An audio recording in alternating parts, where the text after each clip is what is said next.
ஒரு ஷேரில் ஒரு ப்ரைஸ் வந்து பார்த்தீங்கன்னா மூவ் ஆகிட்டே வருது, அது மேலேருந்து கீழே வந்திருக்கிறத பார்க்க முடியுது.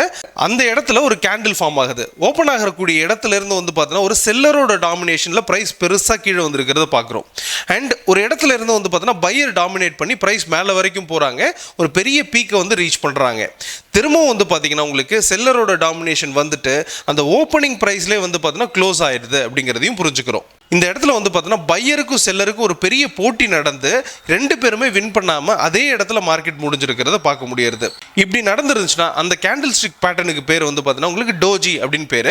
இந்த மாதிரி ஒரு பேட்டர்ன் விழுந்துச்சுன்னா உங்களுக்கு கரண்ட் ட்ரெண்ட் அப்படிங்கிறது மாறப்போகுது அப்படிங்கிறத புரிஞ்சுக்கலாம். அப்படின்னும் போது மார்க்கெட் மேலேருந்து கீழே வந்துருந்துச்சுன்னா இந்த இடத்துல இருந்து ரிவர்ஸ் ஆகலாம் அல்லது மேலே போகலாம் அப்படிங்கிறது புரிதலாக இருக்குது.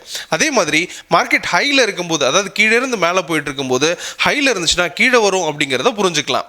பட் இருந்தாலுமே இது என்ன ட்ரெண்டில் இருக்குது, என்ன டைம் ஃப்ரேமில் ட்ரேட் ஆகுது, எந்த இடத்துல வரும் அப்படிங்கிறது புரிஞ்சு நம்ம ட்ரேட் எடுத்தோம்னா ஒரு பர்ஃபெக்ட் ப்ராஃபிட் அப்படிங்கிறது நம்மளால் ஏர்ன் பண்ண முடியும்.